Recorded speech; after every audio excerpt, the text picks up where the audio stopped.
வாக்குகளை திருடி போலியான முறையில் மத்தியில் ஆட்சி புரிந்திருக்கக்கூடிய பாரதிய ஜனதா அரசை கண்டித்தும் போலி பிரதமர் நரேந்திர தாமோதாஸ் அவர்களுடைய திருட்டுத்தனத்திற்கு எதிராகவும் திருநெல்வேலி மாநகரில் மாபெரும் பொதுக்கூட்டத்தை இங்கு நடத்தி கொண்டிருக்கிறோம். இது மாநாடு போல் காட்சியளிக்கக்கூடிய ஒரு பொதுக்கூட்டமாக இருக்கிறது.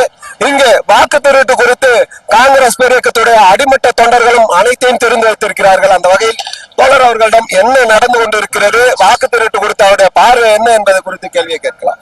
இன்றைய தான் ஆட்சியாளருக்கு பிச்சை கண்டித்து அவர்கள் மனிதர்களுடைய திருட்டம் மட்டுமில்லாமல் அவருடைய ஜனநாயகத்தையே பறிவு செய்யப்பட்டிருக்கார்கள். வாக்கு என்பது தனிமனித உரிமை. அதை தெரியாமலே திருடி கொண்டு அவர் ஆட்சி இருக்கிறார்கள்.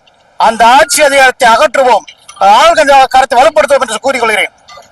நன்றி. தங்களுடைய கருத்தை பகிர்ந்தமைக்கு மிக்க நன்றி. கூட்டணியுடைய ஆட்சி என்பதை நான் இந்த கூட்டத்திலே சுட்டிக்காட்டிக் ஆசைப்படுகிறேன். எனவேதான் இப்படிப்பட்ட மகத்தான கொடியை கிராமம் தோறும் செல்ல வேண்டும். இந்த வாக்கு திருட்டை கிராமம்